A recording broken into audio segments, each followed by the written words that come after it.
गुहागर तालुक्यातील तळवली येथील प्रसिद्ध आणि नवसाला पावणारी अशी ख्याती असणारी तळवलीची ग्रामदेवता श्री सुकाई देवीच्या शिमगोत्सवाला गुरुवार दिनांक 13 पासून मोठ्या उत्साहात सुरुवात झाली। यावेळी सुकाई देवीची पालखी ग्रामदेवता मंदिरातून सहाणेवर ढोल ताशांच्या गजरात वाजत गाजत आणण्यात आली।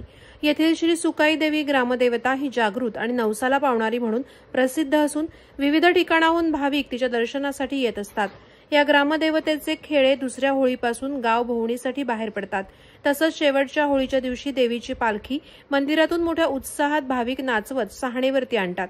यावेळी आंब्याचं झाड म्हणजेच माडवळ तोडून ते देखील देवीच्या पालखीसोबत नाचवत आणण्याची प्रथा या ठिकाणी आहे। याच ठिकाणी नोकरीनिमित्त देशी परदेशी असलेले चाकरमानी आवर्जून उपस्थित राहतात। अशाच पद्धतीनं यावर्षी देखील देवीची पालखी आणि माडवळ नाचवत मोठ्या उत्साहात गावातून सहाणेवरती आणण्यात आली। त्यानंतर रात्री होम पेटवून पालखी नाचवण्याचा कार्यक्रम पार पडला।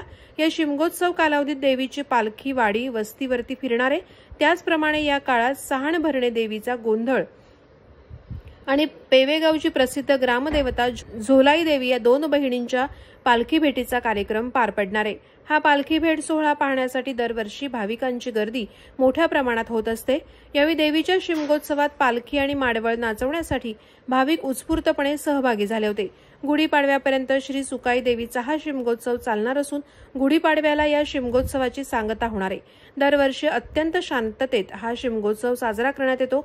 या शिमगोत्सवात सर्वांनी सहभागी होण्याचं आवाहन ग्रामदेवता कमिटी अध्यक्ष गणपत शिगवण आणि सचिव प्रदीप चव्हाण यांनी गावाच्या वतीनं केलं आहे। प्रहार डिजिटलसाठी आशिष कारेकर, गुहागर।